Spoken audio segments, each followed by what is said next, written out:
beers and then some. And now I have no idea. No, I'm gonna save.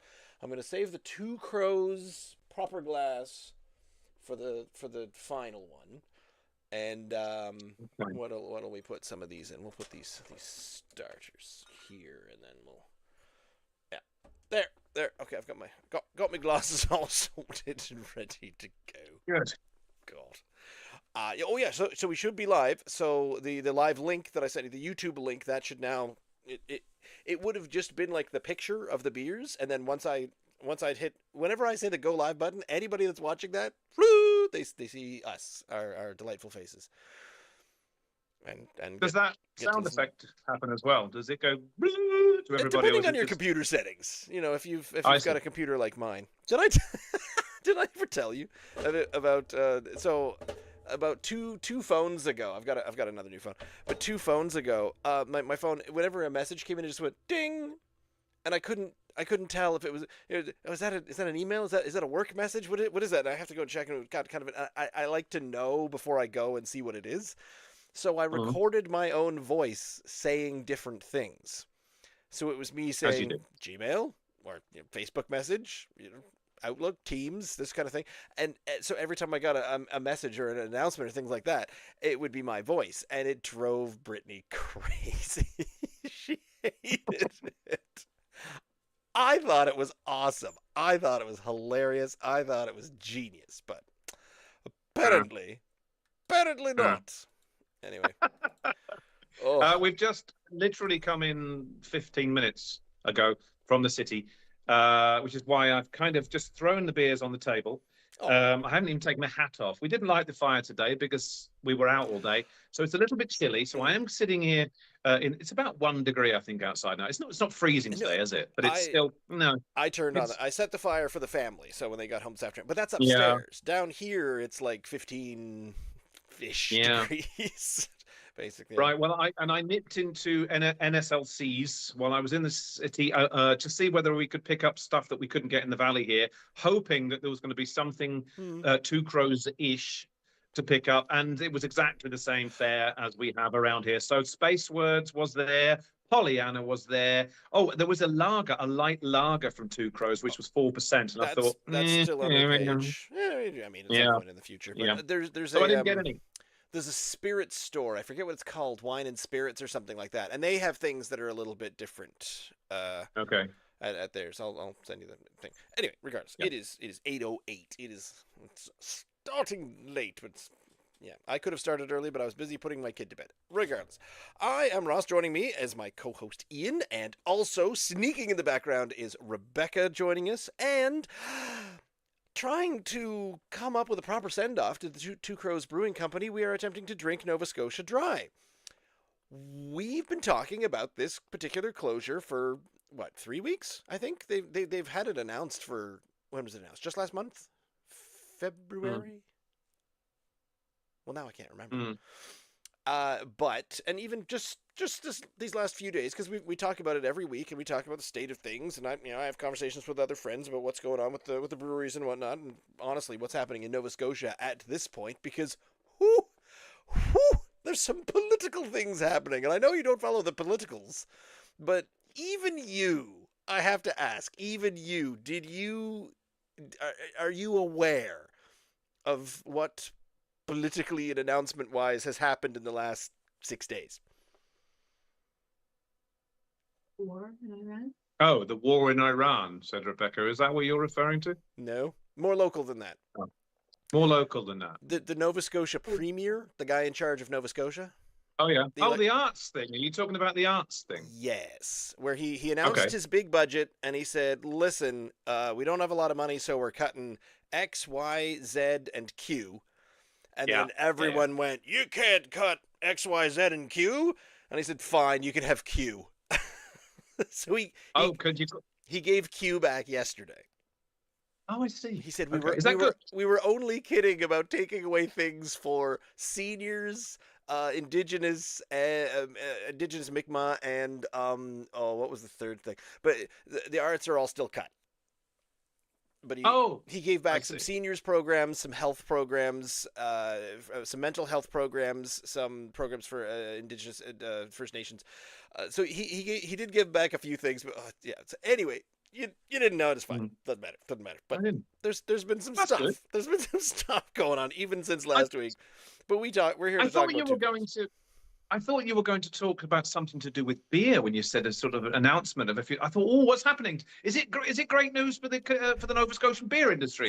And Sadly, then no. none of the sort. No. Oh, I see. No, Okay.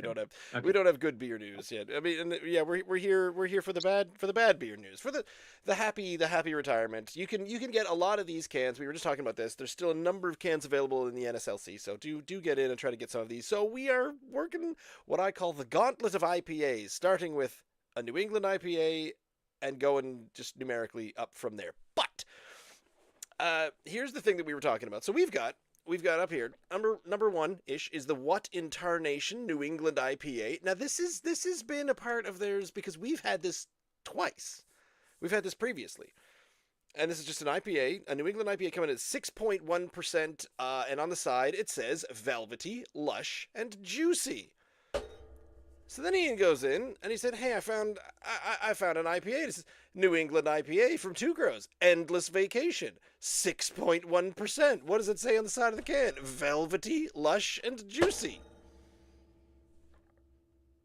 So there are no additional descriptions on Two Crows' page. They usually just run down which hops they use, and I'm not sure. I didn't find Endless Vacation is no longer on their website. But what in Tarnation is. So if you go over to the Two Crows and it says, actually, can I find the Endless? No, it's not there. While you're searching for that, Sunny Destination, which I brought to your attention the other night, which has a very similar looking can by Two Crows. It's a New England IPA coming in at 6.1%. A very similar can, which says on the back, velvety, lush, and juicy. There are 3 of them, all ending in TION. I was wondering whether they were exactly the same beer in slightly different cans from a different draw, a different. Yeah, is it the same? Was it a rebranding attempt that either they couldn't quite get going or didn't remember that they were doing? In my mind, and of course, we have not reached out to Two Crows Brewing Company because in years past we never did, because honestly I always thought that we were being kind of mean about their beers because we didn't like a lot of their sours for a while, but then we got to love the IPAs.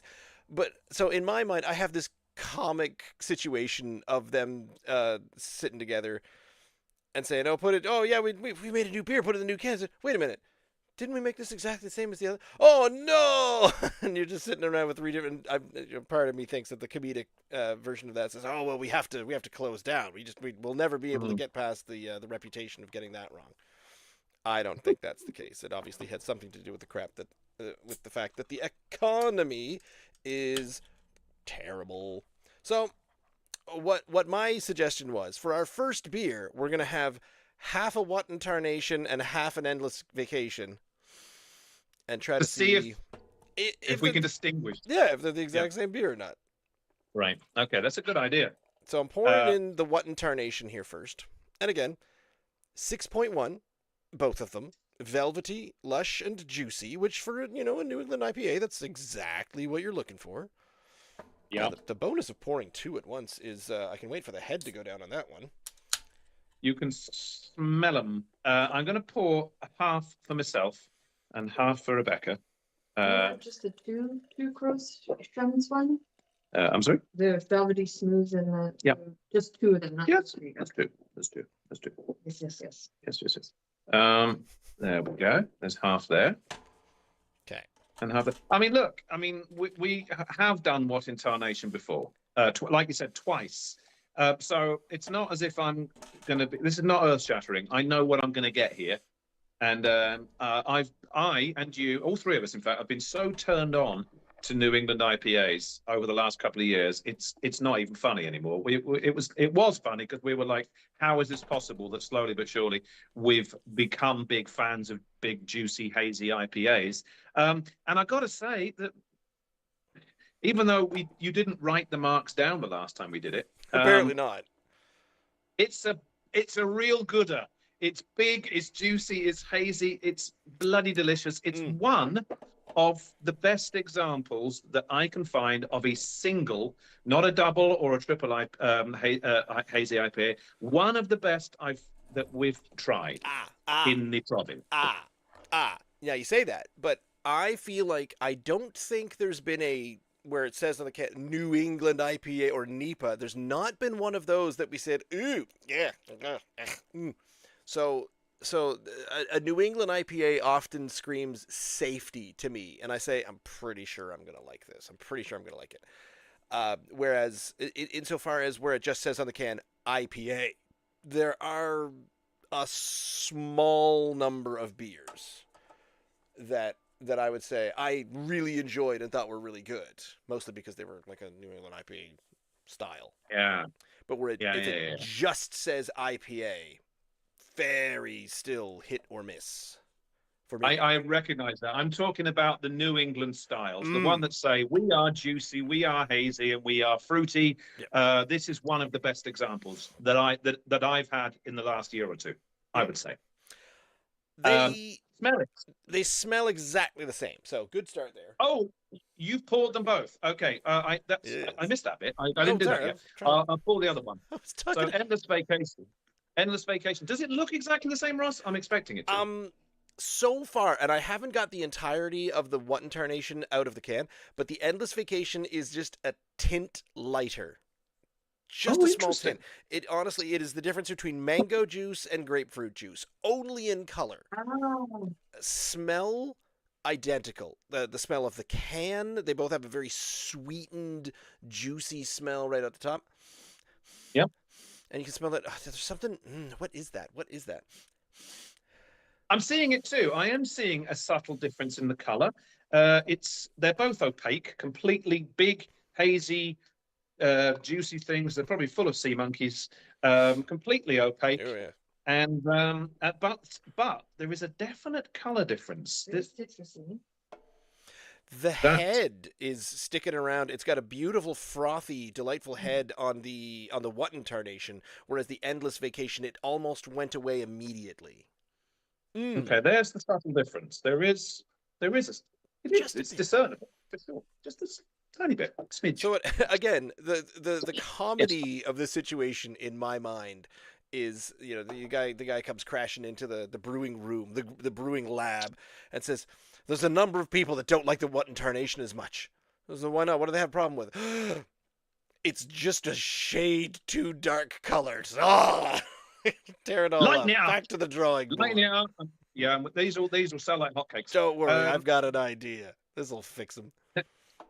Now, traditionally, of course, you and I for the last 5 years have been doing this. That we start with the lowest alcohol by volume, and we can't do that today. Well, so no, but I mean, I poured the What in Tarnation first, and I think that one is the oldest one, so we'll go with that.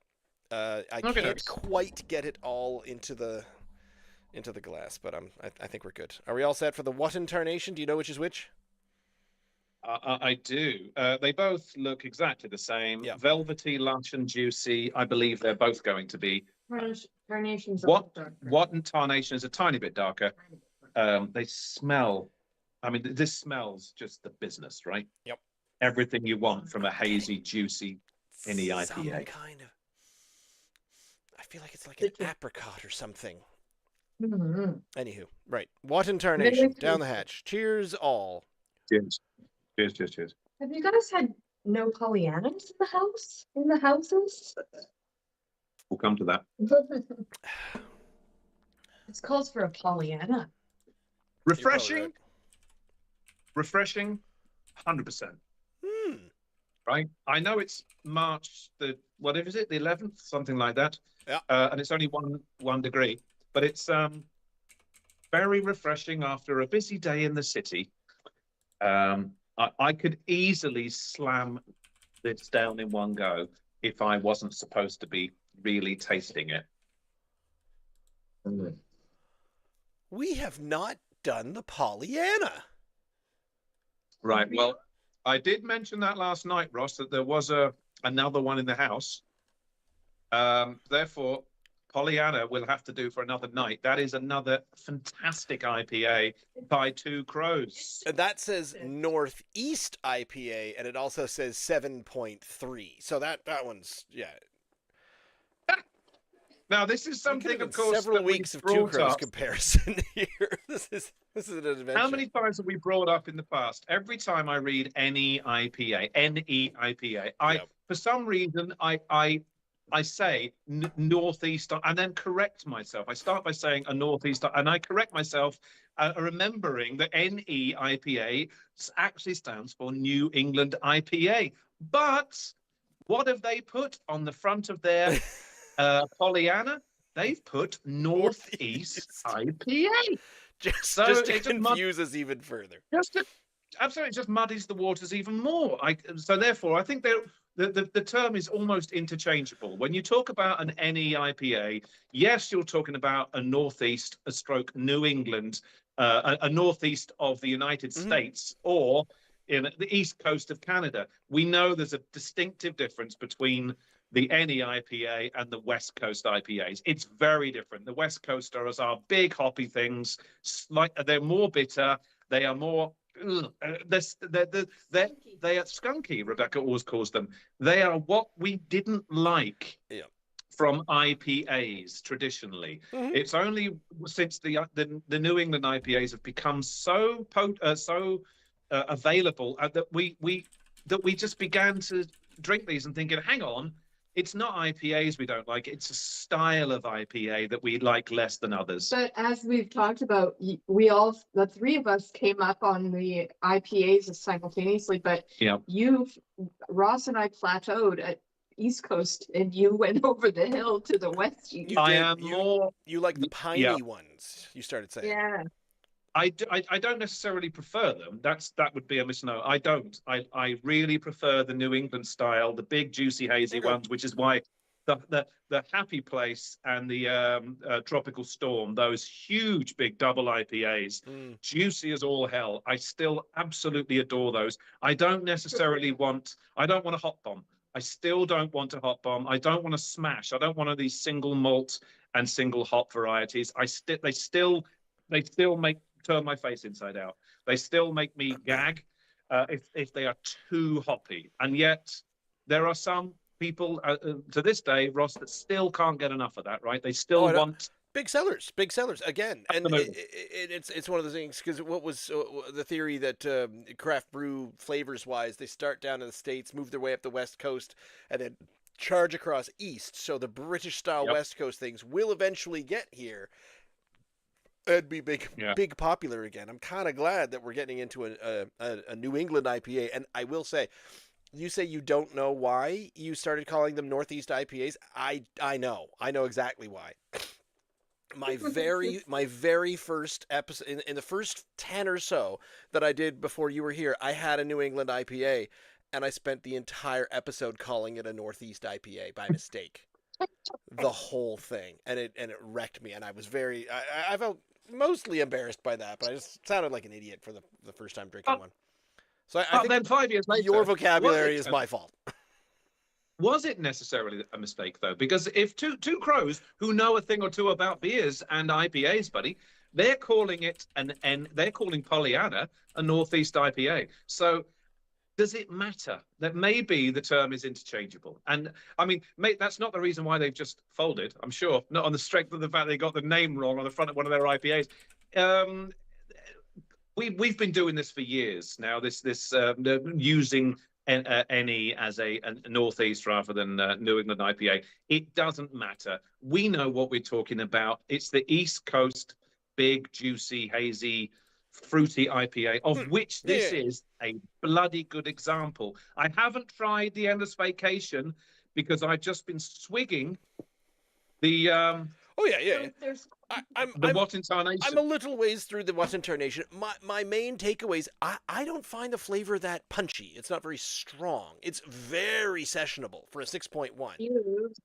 Sessionable for sure. But the thing is about what do you say sessionable for a 6.1? Yeah, I can't taste the strength, and the juiciness doesn't stick to the roof of your mouth. Sometimes when you get a really juicy, hazy thing, you think, "Oh, I just drank a really tall glass of lemonade, and I need a minute. Because it sticks. The juice factor sticks. So this doesn't stick. It's extremely easy to drink, despite the fact that I have not drank enough of it. Dangerously so. It's so smooth. Are you getting? What are you getting? Grapefruit. They don't even tell you what the fruit. No, just juicy. The smell. Citrus. Honestly, the smell was giving me more of a variety, whereas the taste of it is mostly just giving me like an orange peel, maybe a bit of grapefruit. But the smell, I was picking up other things like stone fruits, like apricot, like nectarines. I was getting a lot more of a really curious sweetness, like a peachy thing going on in there. Maybe. I'm sure it was in the can. Anywho, I am a little ways through that one. So now we've got the Endless Vacation to give a swig and see if we can compare it and see what's going on there. Y'all set? I am. It was very. Y'all set? The head of it went away much quicker on this one. Anywho, I smell it. It's slightly different. It is slightly different. I'm getting a bit of grapefruit there, actually. Yes. Oh, and it is definitely subtly different, but definitely different. It is definitely different. Peachy, you say? That's more stone fruit than the other one. Yeah. It's a little peachy. Isn't it? That's really cool. I slightly prefer it. I slightly prefer it. It's smoother. It's creamier. Yeah, it's creamy. It's creamy. This one has a touch of bitterness, the Destination. Yeah. This one has the Tarnation. You mean the one in Tarnation? And then this one has a little more. It's a little smoother. Smoother. It's creamier. It's cheesier. It's almost got a French cheesy odor to it. Cheesier. I'm cheesier. Do you know what I mean? There's a funny funk to it. There is. It's got a sharpness that I wasn't expecting. A sharpness. It's slightly more bitter. It's really hard to tell between the two, but it is definitely I think it's it's sharper, ever so slightly sharper. So not just two cans. These are two batches. No. There is a difference, but the question is why? Why keep the exact same? And like you say, the can is just colors, and I mean. They're a little colorful as well, just in general. I mean, here's one thing that we can definitely talk about. I'm going to miss can art like this. Look at the funky, eclectic, just delightful action and wonder that's going on. Look at this fun, crazy wall that they've got there. I think I'm gonna miss a fun can. Is that why in memoriam you've painted your nails again? I noticed they are very funky. The short answer, no. Basically, this is just one of these. I got bored, and I did them. I was wanting to do them weeks ago, mostly because I get bored in winter. But I wanted to look slightly. When you're in a play, and there's not exactly a call for this play needs man with painted nails. I'm in. But yeah, so that would have worked. I left them unpainted. That would have worked. That would have worked at the Nutcracker at Christmas time that you were in.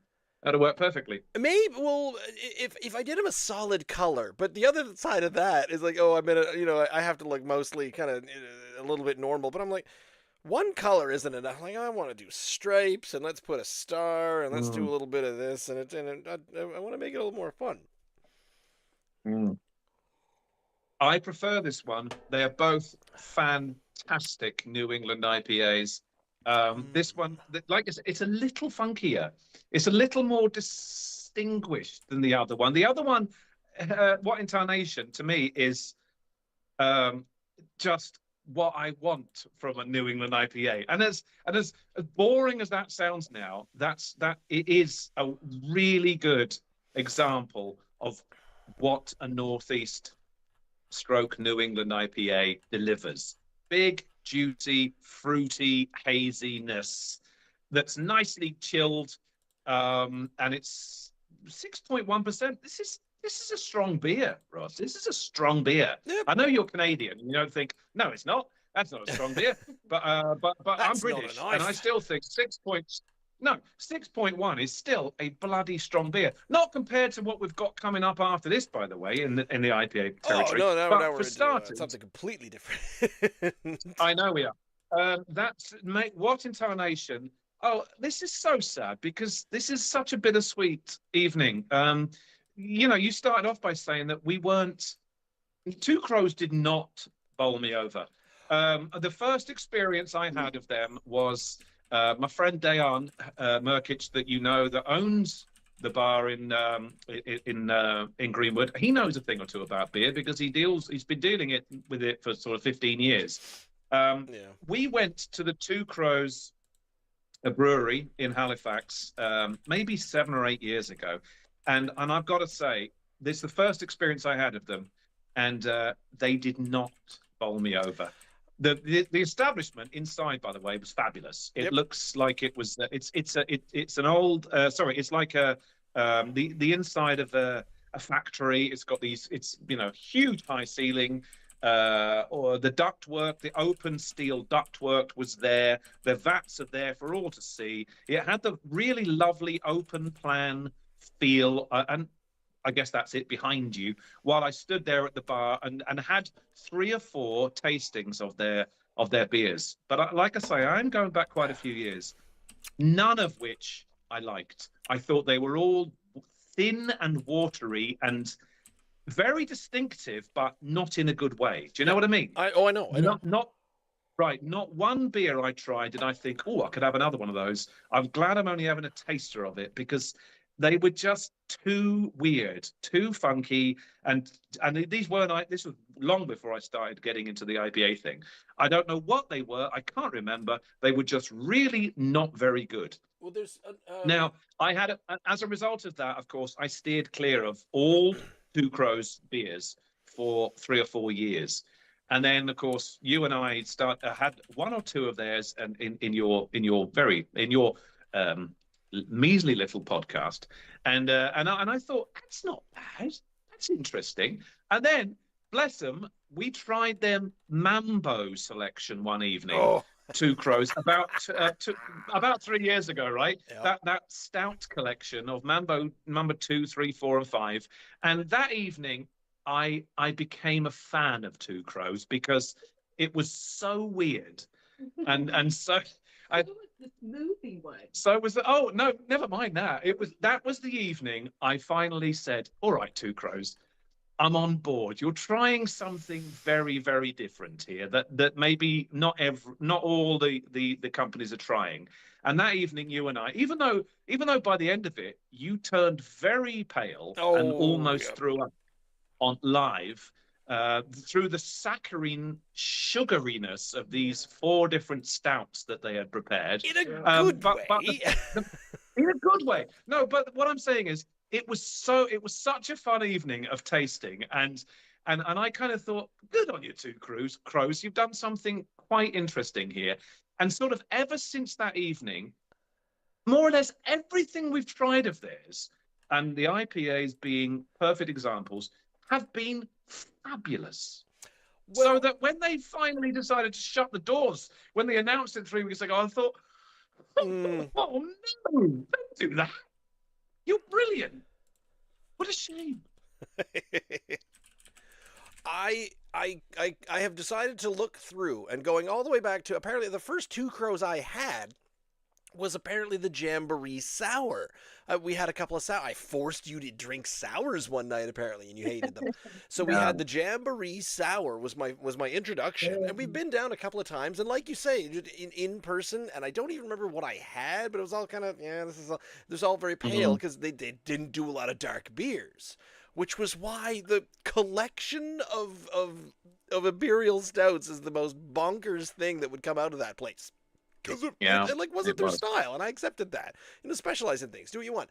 So, at one point, I tried the Cape Smoky Bohemian, which was a Pilsner. Didn't like that all that much. The tiny hoppy pale ale, that was one of those low percentage pale ales, like a 2 point something. Dog's very excited. Oh. I hated that. The Fantasy wheat ale, hated that. Gave it a low number. The Refresh Lager, we actually tried that one twice. Didn't like that very much. I gave it a 7.5, and I don't usually dip below 8s if I like it. Terra Maritime Pale Ale. I don't even remember that at all, but apparently I gave that a low number as well. You're not appearing in these, and I'm not sure if that's just because you weren't giving numbers back then. And then there we go. The Space Words Triple IPA, that was when we started we started liking this again. And then there was the other sour that Brittany and I tried, the Jamboree Mango Coconut, and I got I was like, I don't even understand what's going on here. And then I had a moment where we tried a sour that they had on, and it was the Squeezy 2. Do you remember the Squeezy 2?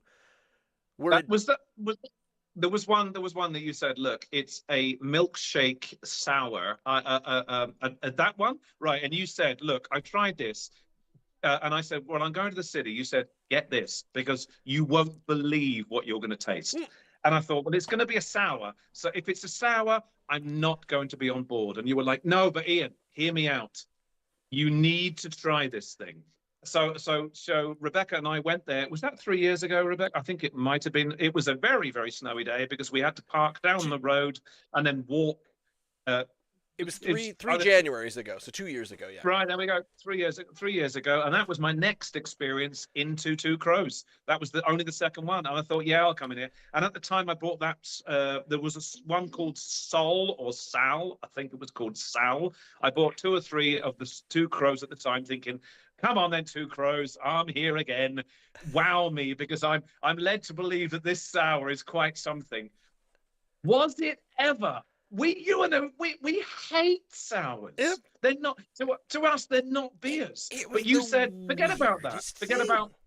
Yeah, you said forget. Leave all your preconceptions behind. You said you need to try this, and then I did, and I thought I don't even know how to. I don't even know where to begin with it. It was like drinking an alcoholic milkshake.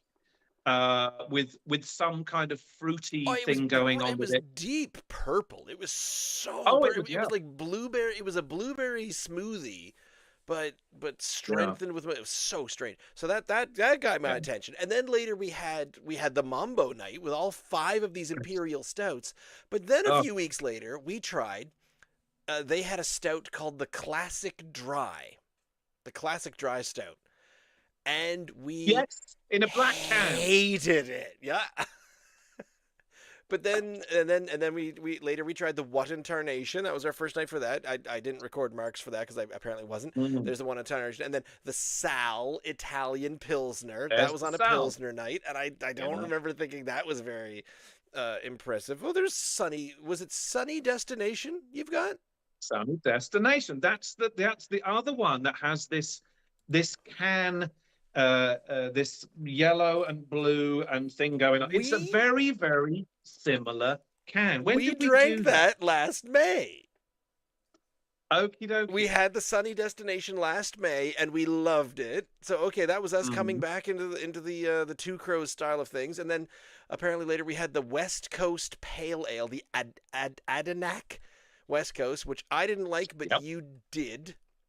That was a little bit later in May. No, that was in August. So that was back a couple summers ago. And then no Two Crows until tonight. So that's the history of us drinking Two Crows. That might explain that would support what Rebecca was saying, that I'm more on board now with the Westies than you two are. And I'm okay. I'm better with them. I still prefer the East Coast, but I'm more willing to try and maybe enjoy the West Coast versions. Do you remember, of course, look, because they do have a slight pininess to them. Do you remember, of course, that about 4 years ago we tried a Christmas tree, Pine Sol Christmas affair from who's that? Is it Breton Brewery? Is it somewhere up? The Christmas tree? No, Anyway, no, that's down the South Shore of Liverpool. It's Hell Bay. Oh, it's Hell Bay, is it? Okay, I'm well, we almost both positive Hell Bay was a Tannenbaum. We both despised it, and I remember Brittany coming downstairs, and you said, "Try this," and she went, "Oh, it tastes like a Christmas tree." And we thought, "Yep, that's pretty much That what is it's supposed to exactly be." what it is. But what happened 2 years ago when we had exactly the same beer? Maybe they had refined it a bit, but we both quite enjoyed that piney thing there 2 years ago at Christmas time, which was I think that was a warning bell for me that maybe the piney thing wasn't quite as horrific to me as it previously was. Now your brother is actually in the chat right now. He's written, I think a little while ago. I like IPAs to strip my face off. So being on the same kind of, a piney taste that's sort of like, where the bitterness and it's, I think that's the one where when we were sort of starting to come around to IPAs and thinking about the juiciness and the hazy ones, one of your vacations to go drinking beer with your brother was at that point. And when you came back and you said, you know what? He had me drink a lot of piney beers and I think I like them now. And I went, oh, You'd have to dip pretty deep to get me to like it, so that's fine. I accept that. Brian's been an IPA fan for quite a while now. I've been going back to Edinburgh now for like 5 or 6 years and staying with my brother. And this is what he drinks. He likes that stuff. And of course, I'm like, I want stouts. I want ales. I want English bitters. But he's been drinking these, and I was like, you're just weird, Brian, because I don't know what it is you're looking for in a beer, because I want a beer to be like a traditional English beer. I still do. Ross, I still do. I'm not going to deny that I still love an ESB, an English style bitter. Absolutely, give me that. But I have to now doff my hat. I'm wearing this. I can't even doff it. I have to doff my hat to my brother and say I've come very late. I'm 58 this month. I'm a grown-ass man, and IPAs have been going for so many years and getting. But I think in my defense and your defense and Rebecca's defense, they have got better. There is no denying. I'm sorry, it's not like we just finally gave into them. The craft brewing industry here has refined their IPAs, and they are way better than they were 3, 4, 5 years ago. Now they are way better to us, because I think years ago they were stripping our faces off. Because I think of a certain style there, I'm convinced that it had something to do with impressing upon people that this isn't just, because if craft beer was just it tastes exactly like a Budweiser but costs more, I don't want it, flip table. But you had to make it taste bigger. You had to grab attention and say, this is craft beer, like throttle you by the throat. This is a craft beer. It tastes crazy. And the thing is, Rod, an IPA is a New England IPA is, let's be honest, nothing like an IPA. We know what the IPAs were for, how they came about in the first place. It was to spice these things up, to give it a longer life, so it could sail down into the Indian Ocean to give to the troops and the old Raj down there in India 100 or so years ago. This is nothing.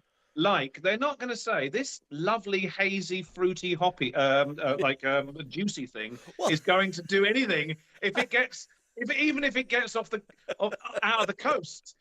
If it gets to Halifax, it's probably gone off. So it's not going to make it down to the Indian subcontinent. I like again, comedically and comically, I like to think that they were batching beers at the same time and saying, all right, this one's being shipped off to India, lads, and I've spilled a bunch of extra stuff in it.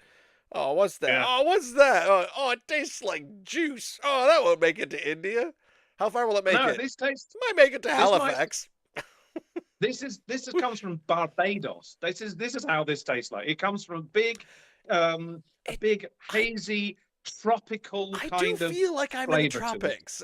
Is this a beer that if someone served this to you in a half coconut shell, I'd be okay with that. I'd be up with that. I think we need to try this. And they'd serve it I with would. a big straw and an umbrella, but I would not drink it through the straw. I would not do that. I have a problem here, my friend. Rebecca has 2 glasses. Yeah. I have 2 glasses, and there are 2 cans left. And I've unfortunately I can't leave the old fingers Oh, well, don't bother behind. with that nonsense. No, Good. there is chalk, cheese, and chess pieces. I don't know. What could the third? Can I mark these? Can I Please mark do. these? I already have. Right. Well, look, you said I didn't. We did Endless Vacation twice, maybe a year or so apart. We did What in Tarnation twice, and What we've in done Tarnation? Endless Vacation. I beg your pardon. What in Tarnation? If I didn't mark them on either of the times I did them, I'm now being a full-on New England IPA fan. Yep. It is everything I look for in a New England IPA that I am now a fan of, and it's a shame because look, I can say, oh, keep doing it, Two Crows. Oh shit, yeah, of course they closed their doors on the 8th of March, so they're not going to do it anymore. But if any, there have been breweries, of course, that have closed down, and breweries have come in, bought their recipes off them, and said, "We'll buy your recipes. We're a new brewery. We'll do our thing." Or even other breweries, existing ones, can say, "We love your recipe. We're going to make that as well and call it our own." If anyone does this and makes it exactly the same, the What in Tarnation is a fabulous New England IPA. It's a 9 out of 10 New England IPA for me. Okay. Right. The Endless Vacation notches it just a tiny little bit. It's slightly more distinctive. I love it, absolutely. It's slightly hazier. It's slightly more distinguished. Not as classic as the What in Tarnation for a New England IPA, but I actually prefer it a tiny bit. And the Sunny Destination is the best. And the Sunny Destination, Rebecca said, is the best. We've tried that. We tried that not long ago. That's as well. apparently, yeah. We really enjoyed the Sunny Destination, but it's so weird that they're all 6.1 and they all say the same things on the can. So what? I don't know what to do with that information. Yeah. But Yeah. So are you going to do all 4 tonight? All in one go? Yeah. Sure. Oh wow. He's a grown ass man. What did Rebecca think of those 2? P.S. By the way. These, I love them. I think that we gave maybe Two Crows a bit of a hard time in the beginning, probably because we weren't drinking their IPAs, and their IPAs were probably always very good, but we weren't there yet, so we were missing all the. Well, I kept trying to go around and try all the diverse stuff. So we got the Pilsner, which was and then the Stout was but the Imperials and and the Pollyanna. Oh, sorry, yeah, you did mention that. The Pollyanna, I can't believe we haven't tried, Ross. The Pollyanna, I don't know if you've tried it personally. I don't think so. No, because I'm scared. Right. I'm scared of IPAs, and I was scared of Two Crows, so we didn't get it. And there's a full bias going on here. I have to apologize. I hope no one. Oh my God. Yeah. I hope I didn't tell right. Well, then them to come watch. Do yourself a favor. There is still an awful lot of Pollyannas around. I know you've got access to the NSLC website. I was just, like I said, I was in Halifax, and there were 2 of them, or 3 of them they were selling still, of the Two Crows, Pollyanna and Space Words, and this light lager thing, which I wasn't really interested in. However, the Pollyannas, if they have a quick look while you're there. If you don't have one, I still have 2 left. Okay. So we could, yeah. There's none in the local area. There's I have to go down to Windsor or Annapolis Royal to get one. I have 2. I will keep them, put them on ice, and you and I will do them some evening, and we will lament Two Crows even further, because it's a beauty. It's a beauty. Posthumous IPA. No, a Northeast IPA. So did Rebecca have any numbers for those ones? I'll write them in. Numbers? I would 9. Endless 9. Okay. And Tarnation 9.25. Okay. And then I'm going to be lower. Sunny Destination 9.5, and then Pollyanna 10. Pollyanna 10. We apparently both gave Endless Vacation 9.5s previously when Ian and I tried it. So There's that. There you go.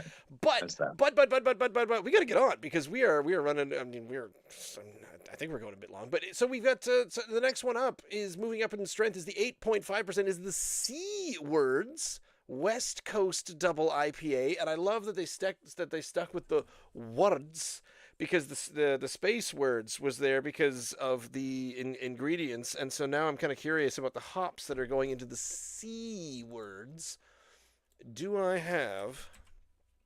Oh, no, I don't. Aha. It's the hops, isn't it, that they're using to distinguish them, and that's why they called them C. Oh, you're smart. Yeah, I froze up. I disconnected that back. Yes. No, that's fine. The C words, the space words was referring to the hops that they were. Yes. I know we'll get to that. I don't want to steal the thunder. Is the C words because they've called the profile of this beer crisp, clean, and citrusy? Is that the reason why? I don't know, because I mean this was part of why I was curious to hear back from Two Crows about these ones. West Coast Double. Oh, lovely, and I've disconnected again. Oh my God, this is. Yeah, I've got you back. C words. It doesn't say which hops it has used. It does sometimes on the Two Crows site. It doesn't. Untapped is not going to be very helpful for me whatsoever. Here's a post, an old Facebook post. Here we are. Our new West Coast Double IPA has been floating around the tap room for a week, but consider this your reminder to come grab it before it drifts too far. 8.5% of crispy, clean, citrusy goodness. 8.5%. Yeah. It's not very descriptive. Yeah. 8.5. It's a double. It doesn't have a very distinctive smell. Okay. It is very clear. It is, isn't it? It's not. There's it no doesn't haze. have that hazy thing that's going on. Wow. Suspicious. Mine does. Actually, mine does. Would you hand me that back there? I got the bottom of the glass, Ross. You can see quite clearly. One is quite clear, and the other one isn't. So therefore, all the unfiltered stuff I've got. No, I love that. You and I both love that. By the way, there's a generous head on it. I'm all over the haziness, and I love the unfiltered parts of it. If I could eat the bottom of the primary fermentation bucket with a spoon, I would do. I know you would. You don't want to do all that nonsense, do you, Rebecca? You love all the clear stuff. No. Yes, I know. I would. I like all the unfiltered stuff.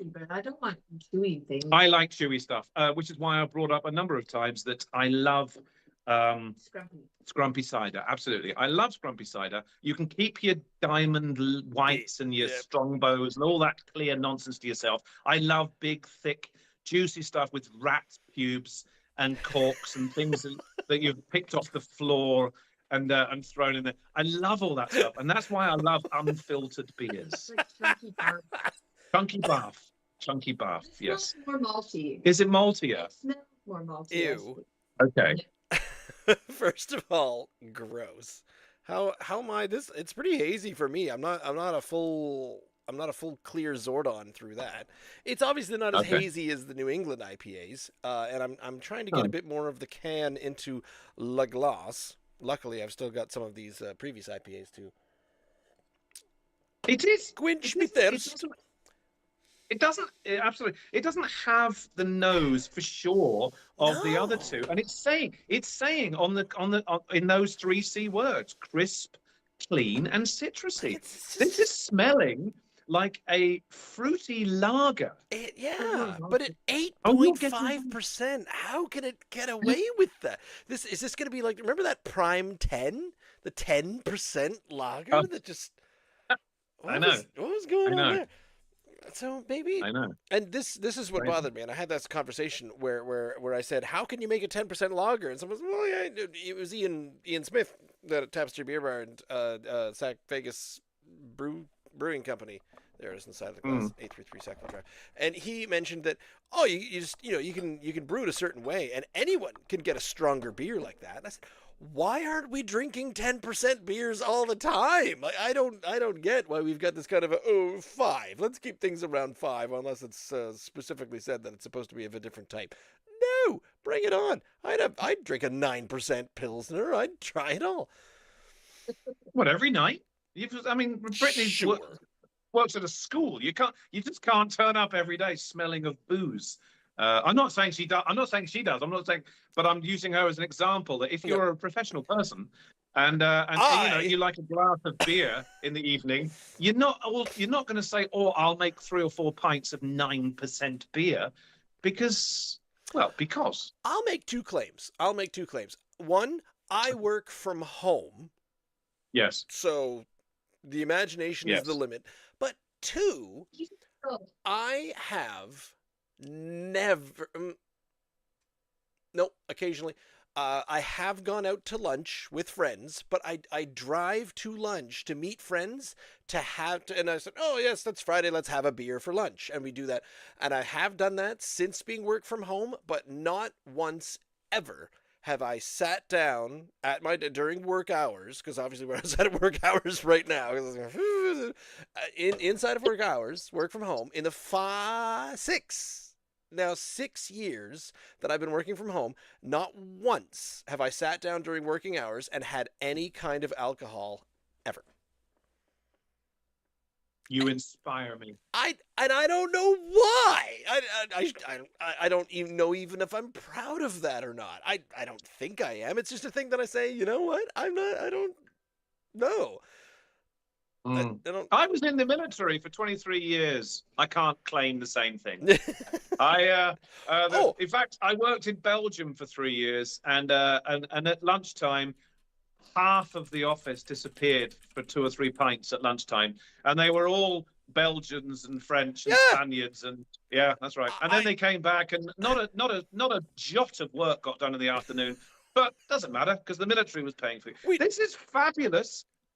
We'd go to Patty's. We'd go to Patty's on a Friday, and then we'd come back, and you'd sort of fuzzily do a little bit of work. I had a co-op job. I worked in Ottawa, and all my bosses were French Canadians. And they'd say, we're going to the pub. It's a Friday. And I mean, they wouldn't all talk like Jean Chrétien, but I'm just sort of imagining it that way in my brain. And so the rule was you were allowed to have as many beers as the boss did. So, and you'd get a big 1 liter glass bottle. You wouldn't get none of this 355, tiny bottles or whatever. So you get the huge thing. Okay, and I drink, and then the boss would get another one. So the first week we said, well, the boss is getting 2. We might as well get 2. And he'd say, oh yeah, the boy's getting 2. And never again, never again. Not 2 beers at lunch. No, it stopped being a thing. Oop. I've just took a swig of the C words. I've just finally fit it all in my glass. Okay, I couldn't resist. Okay, hang on. I'll get there. You tell me and I'll drink. Oh my God. Oh, Ross, what are 2 Crows doing? I realize we were talking about this again, a couple of weeks ago, when we were saying that at one point there, for a couple of years, maybe, we had 2 years of 70-odd craft breweries across Nova Scotia, about 70. Some weeks we would have one fall, and then another one would take their place. I think it reached a tipping point, didn't it? That saturation point that the industry couldn't sustain, because there were, how many is too many? But clearly it was too many, and therefore they were competing against one another. I know we went into this in great detail. Smaller towns, if they had a couple of craft breweries, they couldn't survive, because they were competing with one another and all the others and the big boys. And bless them, they gave it a good go. So now we're down to around about, I think, is it 50, something like that, from the maximum of a couple of years ago, or lower. But 2 Crows is a really hard one to take. And it's a shame because, I mean, how many are there in Halifax, for goodness sake? There must be and a that's dozen the in thing. Halifax. So that's the conversation that I kept having with Ian Smith down at Tapestry Beer Bar is if you are not the one brewery in your kind of locale, your local area, if you're not that one thing, and then it's going to be tough because if you're in the city within HRM, then you're fighting with you're fighting with Propeller, you're fighting with Nine Locks, you're fighting with Garrison. Yeah. And Two Crows gave it a good go, but not was it Brightwood? I think it was Brightwood that folded a couple of years ago. They were in HRM. Serpent just outside Spryfield, they folded. Off Track just outside in Bedford, but even just a little bit out, North Brewing are still going, but they've got that location in Timberley where that could be like your centralized. Here we are. Good Robot is they have a bit of a location, but they've moved out, so they've gone sort of a little bit out the ways and whatnot. So what I think, and I've just done a quick map check of what's going on, because the northern part, northern Nova Scotia, Truro Brewing Company folded, Triders folded a long time ago. There's nothing in Amherst right now. So north of Truro, they've got Salty Dog Brewing Company, Two Islands Brewing a little bit along in Parsboro, and Stoughton is the stage one, backstage brewing. So they've got that area, and then why are you not showing me Tatamagouche? Tatamagouche is right up there in Tatamagouche Company. So why aren't you showing me that? Anyway, if you moved along to like Amherst, that could be a bit more interesting. Okay, there you go. So Bagtown, but that's in New Brunswick. That's across the way. So I feel like Amherst is probably going to be a hard place. Anyway, the long story short, what if instead of closing, Two Crows just said, we're moving. And we're going to go be in, I don't know, Eastern Nova Scotia is probably not quite so exciting. Antigonish has got Candid. Other breweries try this. They try. I mean, Smokehouse being a perfect example. There's 2 or 3 others that have started in towns 100 k's from the Halifax and have opened secondaries within the metropolitan area in Halifax, or even ones that already exist in Halifax and say we've got a second establishment opening up on blah blah blah, Cotton Ginger or whatever in Halifax. So they do try to sort of mix it. They do try to extend and get the feelers out. And then, unfortunately, as we've come to learn, typically they don't succeed because of the saturation point we've got. And the industry, of course, and the way the economy is these days, everyone's talking about it. They just don't have money to go and spend. Even if you couldn't afford to go to a restaurant or a pub, let's say, because the economy was biting hard, you would go and buy a few beers and maybe take them home. But that's even tough now for some people. So you might go to your local craft brewery and pick up 3 or 4 cans, but they're $5, $6 a can. So it's the perfect storm for entrepreneurs, small businesses to suffer right now through one thing or another, which is why so many are going by the wayside. I don't know why I got onto this originally, because I was saying I got us there. It's fine. Okay. But so I was looking at the map, and the map is showing me that the best gap, I think, the best untapped gap of breweries, Port Hawkesbury. I think that would be the place to be, because you've got Rare Bird, but that's further down in Guysborough. You've got Candid all the way in Antigonish, and then Breton. Breton's in Sydney, but Big Spruce is in Bedeck. So it's a little ways along. Yeah. I know there are some gaps around, and I guess the North Shore, the south side of Midas Basin and Cobequid Bay, like along the Knoll Shore there, Walton, Burnt Coat Head and whatnot, into Kennetcook. But I mean, no, hang on, because there's also Salty Dog. Burnside Brewing has got a location in Truro.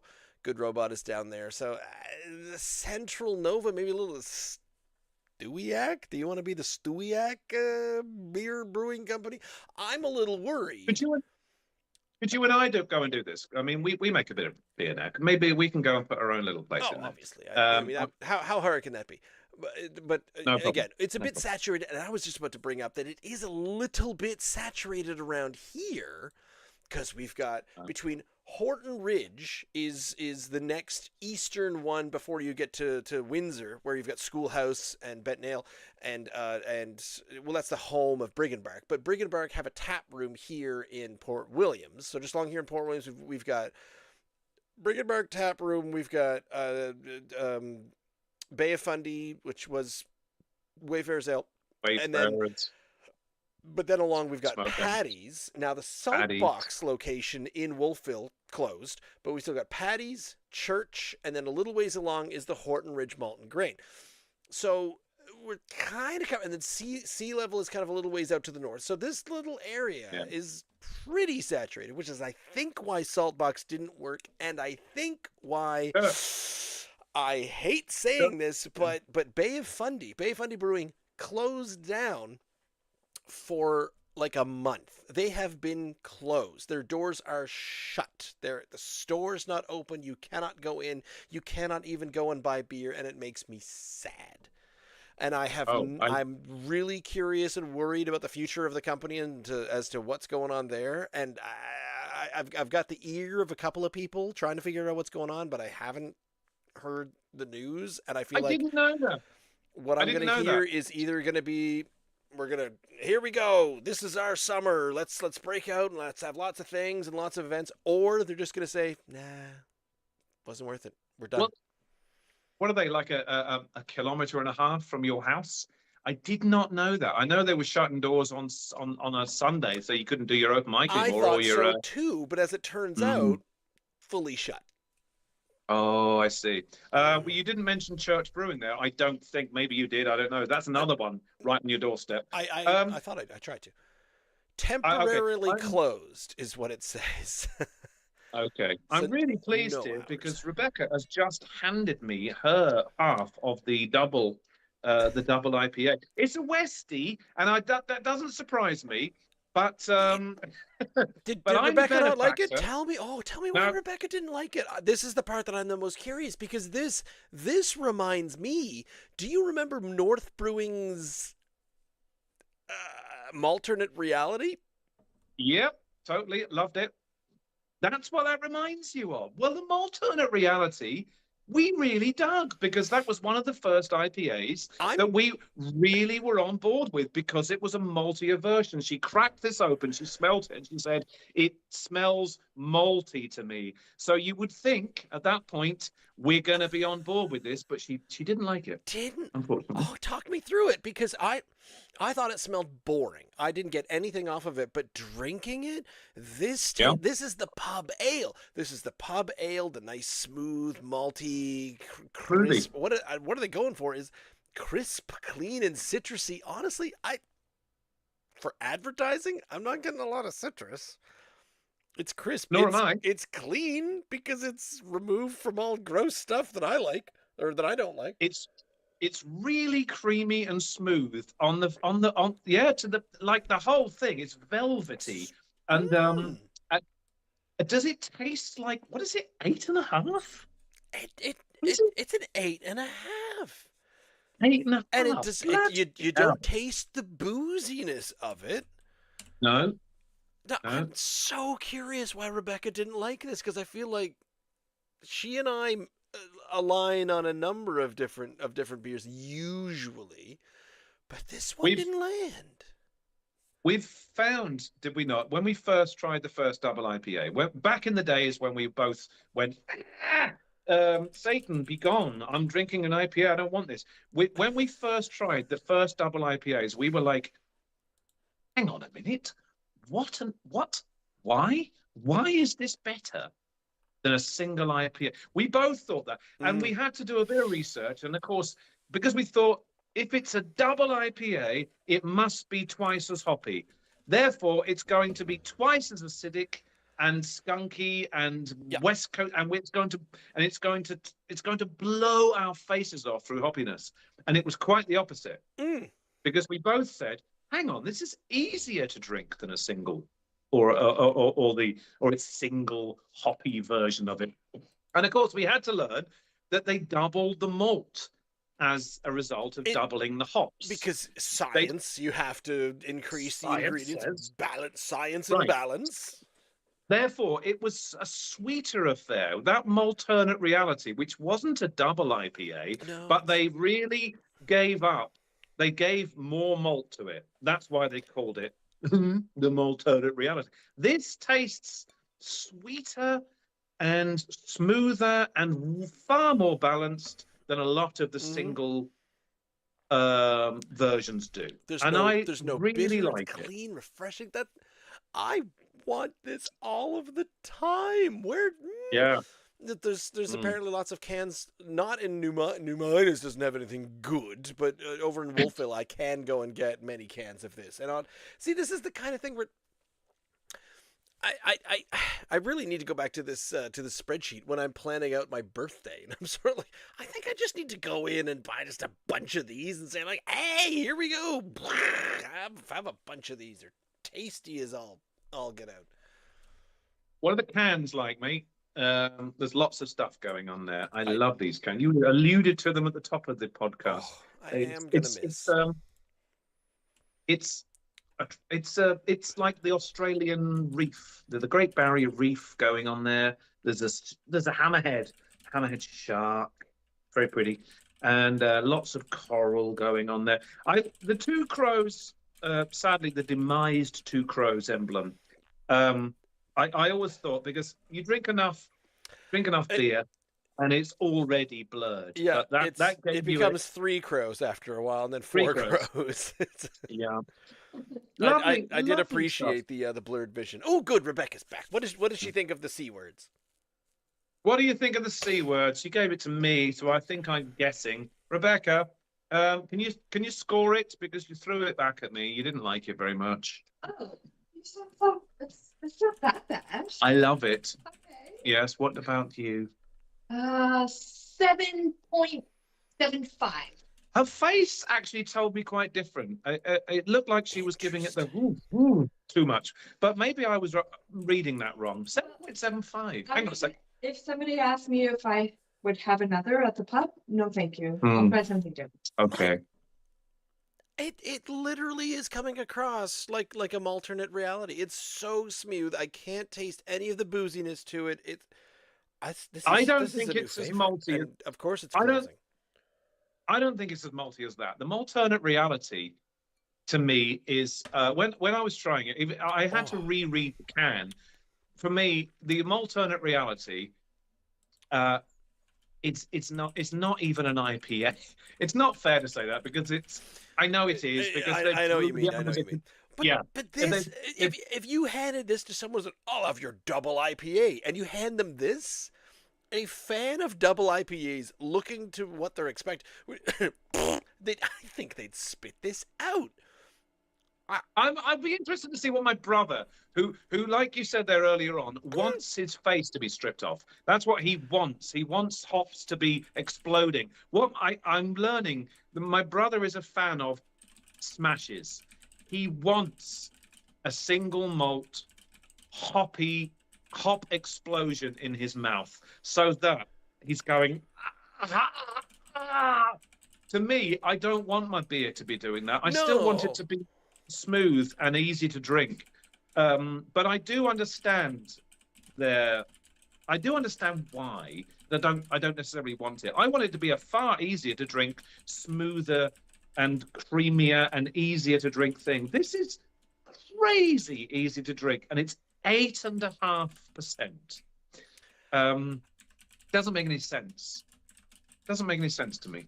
The 8.5% beer should be a chore for us.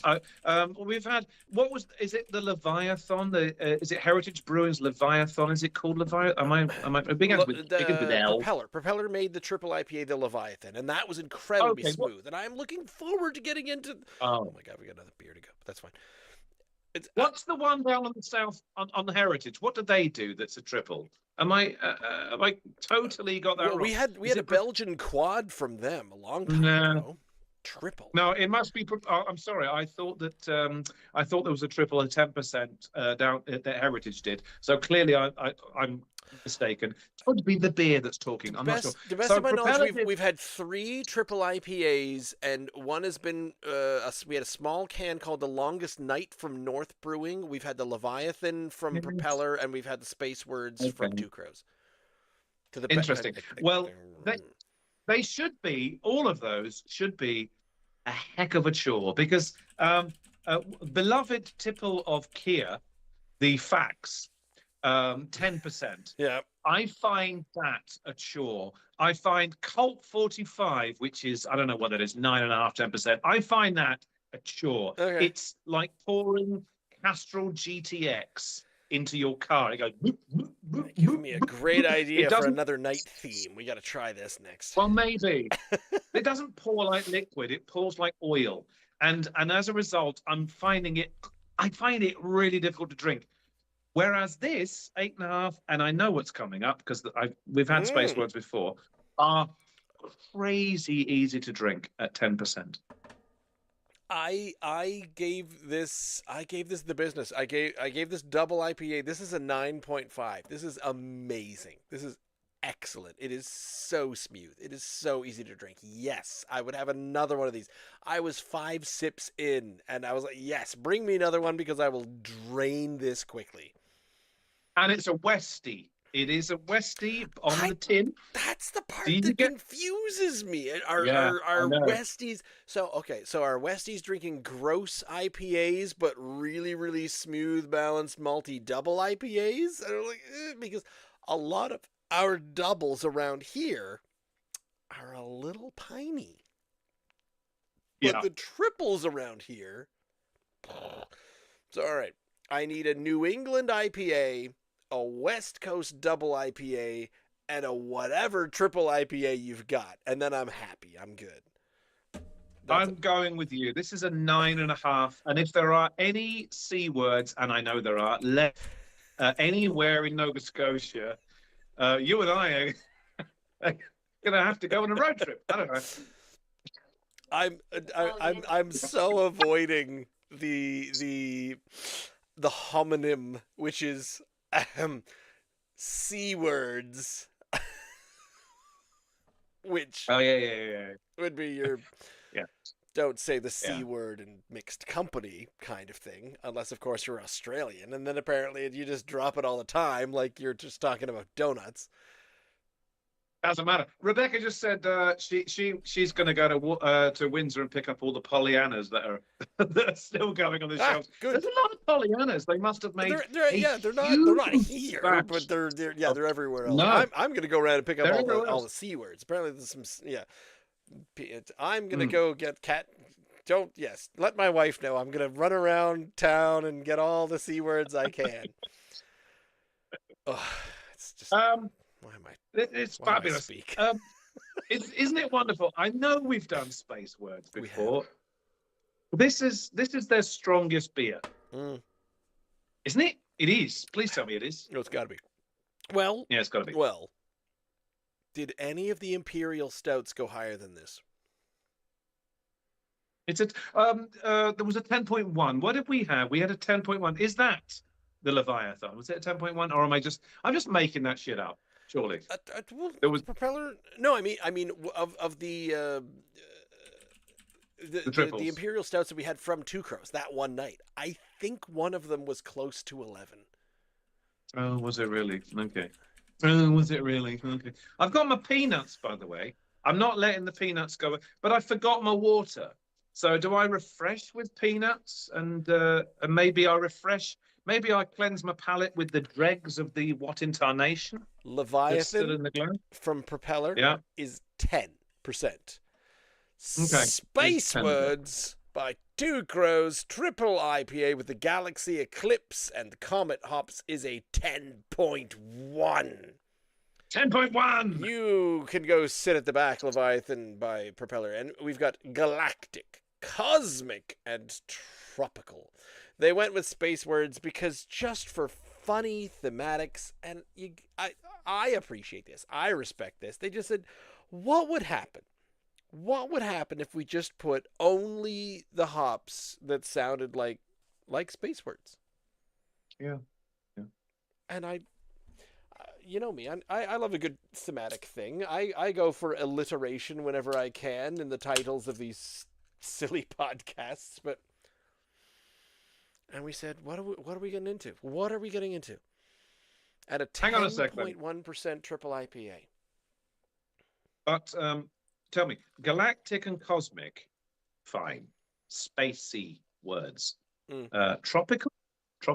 Is that a space word? You can't get away from the fact that it's going to taste tropical. So I think they just had to throw that. Oh, okay, fair enough. And also, I might like to just come back on your 10.1 beating out the 10.0 Leviathan by Propeller, which I did love. We've learnt, have we not, doing this podcast down the years, Ross, that just because a can says 10.1 or 10.0 or whatever it says, by law, it has to be the can, if it says whatever it advertises, it has to be 0.5% either way of what it advertises. Therefore, just because it says 10.1, it could be up to 10.6 or as low as 9.6. So we don't know if this is the strongest IPA that we've tried. But I like to think that when you see 10.0 and then Two Crows comes out and says, well, ours is a 10.1, and they just get that dagger in there and twist it. Is my theory. Unfortunately, in this case, Propeller may have had the last laugh because Two Crows aren't there anymore.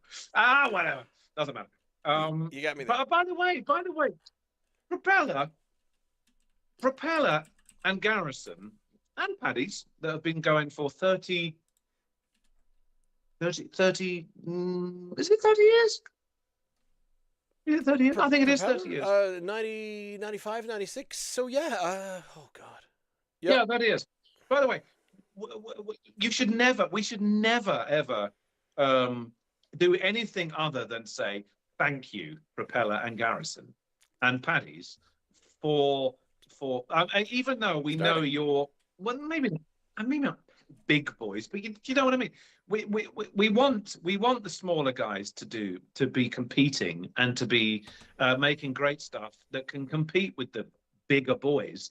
But if it wasn't for the Garrisons and the Propellers and the Paddies, we'd still all be drinking Labatt Blue and Moosehead and Canadian, and therefore, thank you, for fuck's sake, thank you so much for ploughing the way 30 years ago to say we don't want to be drinking garbage for the rest of our lives.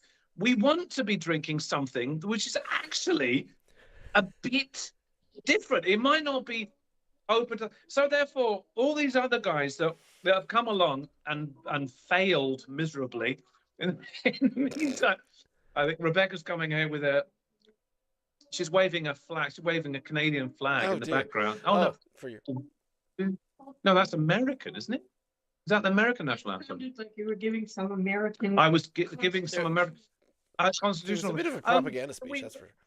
Yeah, no. What I started to say, they should be competing with those bigger boys, but the bigger boys, the Propellers and the Garrisons, the Paddies, they were the ones that said you shouldn't be drinking all that shit anymore because there's better stuff to be drinking.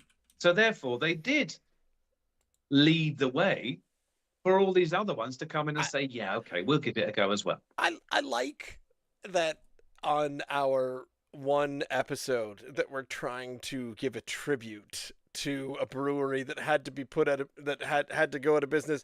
You're pitching in a huge compliment to the businesses that literally put them out of business and forced them to close down. I don't know. Sure, I don't know. I mean, I agree mostly, but at the same time, is tonight the night for that? I don't know, but no, Ross, I don't think that is the case. I think it's just the economy the way it is these days. It's not Propeller and Garrison and Paddy's that put Two Crows out of business. It's the whole. It is what it is at the moment. There is, like I said earlier on, it is the perfect storm whereby small businesses can't really compete, and the saturation point, the saturation point was reached. If not, if there wasn't an economy crisis, if there wasn't, if COVID didn't take place, if there wasn't people saying I'm going to have to go and rob convenience stores just to get some money to pay for groceries this week, if there wasn't all that going on right now, maybe these guys would have been plowing on and delivering great stuff so that the majority of people could go out and enjoy it, but they can't. So we can't really blame Garrison and Propeller for doing it, because it's got nothing to do with them. It's thank you. I don't want to go all political. I haven't even cracked my my space words yet. You haven't? No. Mine's in the Two Crows Brewing Company pint glass that I have. Look at how much space. A 20-ounce glass. Thank you, Two Crows Brewing Company, for during your days of being opened with your doors open-ed and to beer sellingness, you would sell a 20-ounce glass, because nothing turns me off spending money in your establishment and going into a craft brewery and say, oh, and I'd like to get your pint glass. And they'd say, would you like one of our 14-ounce glasses or our 16-ounce glasses? And I storm out the door, kicking over as many people as I can. 16-ounce pint glass. Get out of here. There's no such thing as a 16-ounce pint glass. A pint is not 16 ounces, is it? Have I fully indoctrinated you with my with my propaganda on that? It was a couple of weeks ago that I introduced you to that. 100%. Because it is a protected, what's the word? Legally protected voluminous metric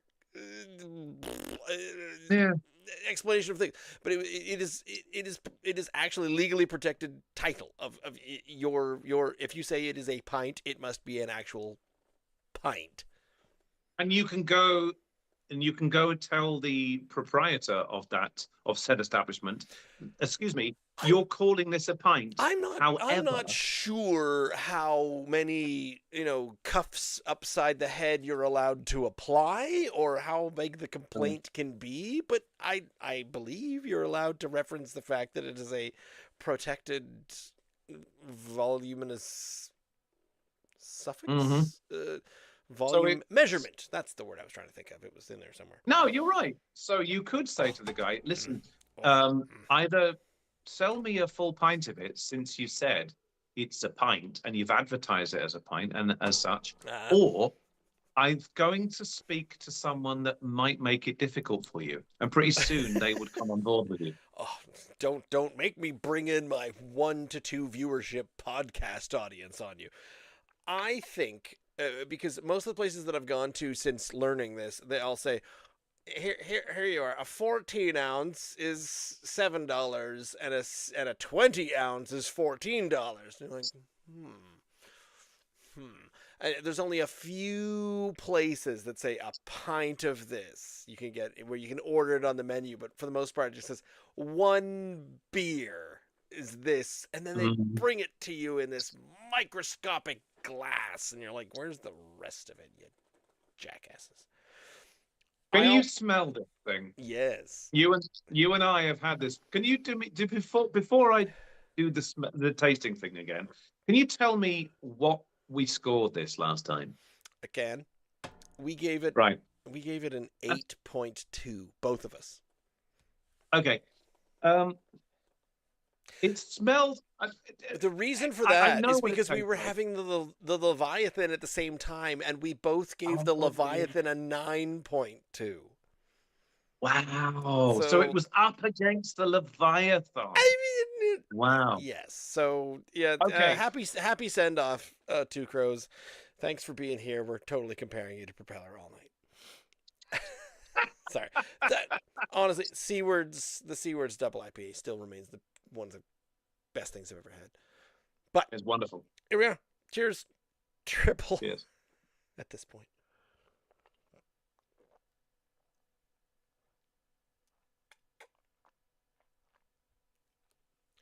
I love it. Oh, I love it. 10.1. How is that 70 IBU, it says? I love it. That's just nectar. I know. If that's the case, if we both gave this 8.2 up against the Leviathan, is the Leviathan still being brewed? Yeah. Please look that up. I think you can still get it at ye old NSLC. Rebecca did not do the. Oh, I'm not sure about that. I'm back in. She's back in. She's totally on board with the space words. We had a space words last week, Ross, and it's. I tell you what, I don't know what it is. Give it a smell. It smells a bit like. It smells like a haystack. Oh, no, it smells like it doesn't smell good. I think it smells a bit rank, a bit like. I don't know what it smells. It's even more cheesy. It smells like it's gone wrong somewhere. Yeah, it smells even more cheesy than the C words, like a French cheese that's even more stanky than that. 6 years in, and we've finally invented a new descriptor for beer. Cheesy. Tonight is our it's our bitter cheese. Ooh, that stanky. That's a fresh Edam, is what that is. I don't think so. I think it's French. I think it's a brie which has gone, or a camembert, one of those soft cheeses that's gone too far. If you describe that to me as in a pub and that your beer was cheesy like a camembert that's gone too far, I would never order that. No, you wouldn't, and that's what I was about to say. You wouldn't. So this smells like it's gone off cheese. Is not going to sell this beer. No, it's really not. But it tastes good. That's the problem. It tastes so good. By the way, hang on a second. Just a milk, an orange. If you could make an orange milkshake, it's what you got. Yes, there must be some lactose in this somewhere.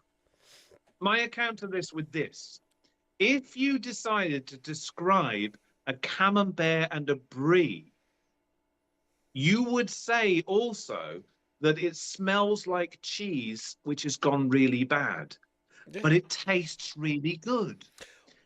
That is exactly what this beer tastes like. It tastes like cheese that shouldn't be eaten, but tastes really good. I'm not a fan of blue cheese myself, but the creaminess of a blue cheese and the flavor of it, I get that. There's other parts. There's to a blue cheese that I don't appreciate, but this is this is just so good. Oh, so crazily good. So I'm very happy and very glad that we did the IPA, the double, and the triple. I was so worried about this double, and yet I have just slammed that down. You slammed it, haven't you? Got that out of there. This space words, it's creamy as you can't even imagine how creamy this beer is. Only 3 establishments are making triple IPAs and one of them closes. What does that tell you about our society? I think something's gone wrong entirely in our education. We need some sort of appreciation class for public school. Absolutely. The milkshake IPA. This to me is a triple milkshake IPA. It's creamy as a vanilla McDonald's milkshake. It does. Do you know what I mean? Like that, doesn't it? Yes. Yeah, it does. It's thick. It's oh my God! It's so voluminous, and it's you can't see through it. It's just gorgeous stuff. Oh, is it beer? No, not really. Well, I don't. It's I've, more I've beer than the stopped. smoothie too. No, the thing to me is with beer, and I've said this. I'm I don't even consider this beer anymore. This is Uh, juice. I've, It's juice. It's it's just a fruit alcoholic juice, juice. and I Yeah, drank enough screwdrivers in my early 20s that I know what it's the only thing it's lacking. It's got so much more of the alcohol percentage, but it's not hitting you with that. Oh, this is definitely a vodka drink, and this is vodka and orange yeah, juice. Or the gin. yeah, And people always say, oh, you just mix it with something. Here you go, have a Tom Collins. No, this tastes like gin. Get it out of here.